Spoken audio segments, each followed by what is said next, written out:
নমস্কার বন্ধুরা, আমি কমল। তো আজকে জবা গাছে এই বর্ষার সময়টা কি করা যায় সেই নিয়ে কিন্তু একটু আলোচনা করব। তো আমাদের প্রতিটি জবা গাছের যখন এই বর্ষার সময়টা একটু খারাপ অবস্থা হয় আর কি, তো সেই জন্য আমরা জবা গাছের ব্যাপার নিয়ে কিন্তু একটু ভালো করে বুঝবো আর কি। বিশেষ করে টপিক্যাল জবাগুলো এই বর্ষার সময়টা কিন্তু একটু খারাপ অবস্থা থাকে, কারণ গরমের পরেই তো বর্ষা আসে। তো সেই গরমের পরে বর্ষা আসে মানে গাছের এমনি দুর্বলতা ভাব থাকে। তো এই মতো অবস্থায় অনেকে চিন্তা করছেন যে কি করবেন, তো সেই নিয়ে কিন্তু আজকে একটু বলবো। চলুন আমরা পুরো বিষয়গুলো একটু জানবো, জেনে নিই যে আমরা কি করব, করলে আমাদের গাছগুলো আবার আগের মতো সুন্দর হয়ে যাবে। তাহলে আমরা প্রতিটি বিষয় না জেনে কিন্তু কাজ করব না, এটা মূল কথা। গাছের পুরানো পাতাগুলো সব নষ্ট হয়ে যাবে। অবশ্যই টপিক্যাল জবাগুলো যারা টবে করেছেন আর কি, তাদের ক্ষেত্রে বলবো যে টবে যখন করেছেন অতিরিক্ত বৃষ্টির সময়টা টবগুলো কিন্তু শুইয়ে দেবেন, যদি ছোট টবে রোপণ করে থাকেন। যদি খুব বড় টবে রোপণ করে থাকেন অবশ্যই সেটিকে কিন্তু বড় টবে করবেন, মানে একটু ছাওয়ার দিকে রাখবেন। তো বড় টবে রোপণ করলে অতিরিক্ত জল বৃষ্টি দাঁড়ালে সেটা ক্ষতি হয়। অবশ্যই যখন আমরা গাছগুলো করব তার এই পুরানো যে ডালগুলো দেখতেই পাচ্ছেন, তো এইগুলো কিন্তু আস্তে আস্তে খারাপ অবস্থাতেই রয়েছে। তো এটা নিয়ে বিশেষ কিছু চিন্তা করার নেই। অবশ্যই আমরা এর মধ্যে যদি আবার খাবার পত্র ঠিকঠাক দিই আর কি, মানে খাদ্যের একটু চাপ থাকতে হবে, মানে খাদ্যের পরিমাণটা আপনাকে বেশি দিতে হবে।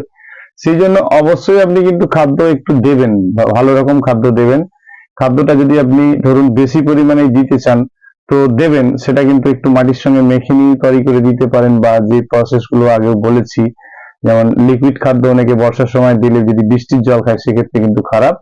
তো বৃষ্টি না হলে কিন্তু সে মতো অবস্থায় কিন্তু আপনি খাদ্য দেওয়ার একটু ব্যবস্থা করবেন, বা খাদ্য দিলে বেশ কয়েকটি দিন একটু মানে যেখানে আপনার সেফটি জায়গা সেই জায়গাটাতে রাখার চেষ্টা করুন, জানবেন তাহলে কিন্তু ঠিকই হবে, অসুবিধে নেই। সেই জন্য যখন আমরা গাছে খাদ্য না দেব তাহলে কিন্তু এই গাছগুলোর অবস্থাটা আস্তে আস্তে কিন্তু খারাপের দিকে পৌঁছে যাবে। অবশ্যই ফাঙ্গিসাইড ওষুধ দিয়ে দেবো। তো এগুলো দেখুন শেডের মধ্যে আছে বলে মাটিগুলোকে এলোমেলো করা হয়েছে। তো আপনার বৃষ্টির জল খাবে সেক্ষেত্রে কিন্তু এলোমেলো করা যাবে না। সেই জন্য আমরা দেখুন এই পুরানো গাছের যে পাতা খাড়ত্ব ভাব, দেখুন জবা গাছের মূল কথা কয়েকটি তো প্রবলেম, বিশেষ কিছু প্রবলেম থাকে না।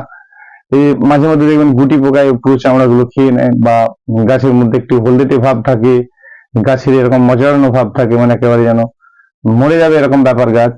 তো সেই ক্ষেত্রে আপনাদেরকে ভাবতে হবে যে গাছ মারা যাবে না আপনার, এর জন্য আপনাকে ওষুধপত্র এটা ওটা দিতে হবে, এটা আপনাকে আগে প্রথমত জানতে হবে আর কি। অবশ্যই খাদ্যের পরিমাণটা বেশি রাখবেন, খাদ্য তো দিতেই হবে। খাদ্য যদি ঠিকঠাক মতো না দেন তাহলে কিন্তু গাছ ভালো মোটেই করতে পারবেন না। সেজন্য খাদ্য আপনি অবশ্যই দেবেন, খাদ্যের পরিমাণ ঠিক থাকতে হবে। তো অবশ্যই একটু যখন দেবেন আর কি, পরিমাণে বেশি খাদ্য দেবেন, এবং সেটা ড্রাই খাদ্য দিতে পারেন, অসুবিধে কিছু নেই। সেভাবে করলেই বেশি ভালো। দেখুন আপনি যদি একেবারেই নূতন হন, খাদ্য বানাতে নাই জানেন, তাহলে একটা কাজ করুন, প্রথমত কিছুটা মাটি নিয়ে আসুন, একটা পলিথিনের মধ্যে ভালো করে সেই পলিথিনটিকে আপনার একটি জায়গার মধ্যে রেখে দিন। দেওয়ার পরে মশলাগুলো আপনি সমান সমান পরিমাণে নিন। যেমন আপনি মশলা নেবেন আর কি, বনডাস্ট, লেদার মিল, তারপরে নেবেন আপনি একটু সরিষার খোল, নিম খোল, এরকম সব মিলিয়ে নিন। 6 রকম মতো জৈব সার নিন, পারলে 1 রকম কি 2 রকম নাইট্রোজেন সার আপনি দিন, অসুবিধা কিছু নেই। তো এগুলো মাটিটির সঙ্গে ওই পুরো টোটাল মশলাটিকে একসঙ্গে মেখে নিন। মেখে নেওয়ার পরে ওর উপরে ভালো করে একটু জলের ছিটে দিয়ে দিন। জলের ছিটে দেওয়ার পরে আপনি একেবারে 4-5 দিন ওই পলিথিনটিকে আবার চাপা দিয়ে রেখে দিন। দেখবেন আপনি যে চিন্তা করছেন যে মশলা দেবো গাছ মারা যাবে, না, একদমই না। তার প্রসেস আছে, প্রতিটি জিনিসের প্রসেস আছে, সেগুলো আমাদেরকে জেনে নিতে হবে। প্রসেস মাফিক কাজ করলে কিন্তু আমাদের ক্ষতি হবে না। তাহলে কি বুঝলাম? আমরা বুঝলাম যে একটি পলিথিনের মধ্যে আমরা গাছটি মানে পুরো টোটাল মশলাটা দেব। দেওয়ার পরে ভালো করে জলের ছিটে দিয়ে রেখে দেব। দেওয়ার পরে 7-8 দিন ওই মশলাটাকে আমরা কিন্তু এভাবে রেখে দেব। তাহলে কি করলাম? প্রথমত মাটি দিলাম, তারপরে কিন্তু আমি মশলাটা দিলাম। দেওয়ার পরে একসঙ্গে মাখলাম, ভালো করে একটু জলের ছিটে দিলাম। একেবারে হালকা করে জলের ছিটে দিয়ে যেন মাটিটা ভিজে যায়। ঠিক আছে? পুরো মাটিটা একেবারে ভিজে গেল, তারপরে কিন্তু আপনি চাপা দিয়ে রেখে দিলেন। 7-8 দিন আর খুলবেন না। দেখবেন ওই মশলা আর মাটি একসঙ্গে কিন্তু একেবারে একটু সাদিটে ভাব, মানে মাটির মধ্যে একটু হোয়াইট ভাব এসে যাবে, যেটা তারপরে কিন্তু ওই মশলাটাকে আপনি যদি সদ্য গাছের গোড়ায় দেন তাতে আপনার কোনো ক্ষতি হবে না, এবং ওই মশলা দেওয়া অবস্থাতেও কিন্তু গাছের উপরে যদি আপনার বৃষ্টির জল পড়ে তা ক্ষতি হবে না। অবশ্যই এইভাবে মশলাটা বানিয়ে নিন, বানিয়ে নিলে আপনাদের ক্ষেত্রে সুবিধা হবে।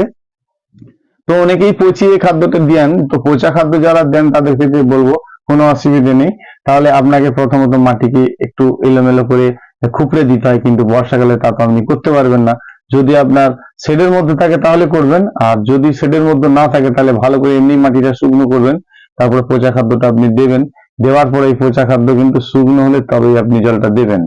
আবার অনেকে একটু উল্টো ভাবে দেন, যে মশলাগুলো নিলেন, গাছে প্রথমত জল দিলেন, জল দেওয়ার পরে শুকনো মশলাটা টবের ধারে 1 চামচ থেকে 2 চামচ আপনি দিলেন, দেওয়ার পরে মাটিকে খুবড়ে দিলেন, বা কেউ ওই মশলার উপরে একটু মাটি চাপা দিলেন। দেওয়ার পরে কিন্তু আবার 3-4 দিন জল অন্তত দেয় না অনেকে, আবার অনেকে 24 ঘন্টা জল না দিলেও তারপরে কিন্তু আপনি যদি জল দেন গাছের ক্ষতি হয় না। সেই জন্য রিস্ক নেওয়ার কোনো দরকার নেই। আপনি কেবলমাত্র যেমন বললাম একটা পলিথিন নিন, তার উপরে মশলাটি দিন, যেভাবে বললাম এইভাবে কিন্তু আপনি করতে থাকুন। জানবেন আপনি খুব সুন্দর অবশ্যই গাছ করতে পারবেন। গাছ সুন্দর করতে হবে যে কোনো মূল্যেই হোক। গাছকে আগে কাঁচা আমের মতো করে ফেলুন, তারপরে আস্তে আস্তে ডগাগুলো পিঞ্চ করে দিন। মাঝে মধ্যে অবশ্যই আপনি ভুল করবেন না যেন, যে গাছে ওষুধ স্প্রে করবেন না, কারণ গাছের অবস্থাটা সবারই এরকমই আছে, একেবারে ফ্রেশ ঝকঝকে চকচকে নেই। সেই জন্য আপনাকে মাঝে মধ্যে কিন্তু কীটনাশক ওষুধ দিতে হবে। তো কীটনাশক ওষুধ দিন, বা আপনার বাড়িতে যে ওষুধ আছে কিছু একটা ওষুধ কিন্তু আপনি মাঝে মধ্যে মারবেন, মানে স্প্রে করবেন। তো মাঝে মধ্যে কিন্তু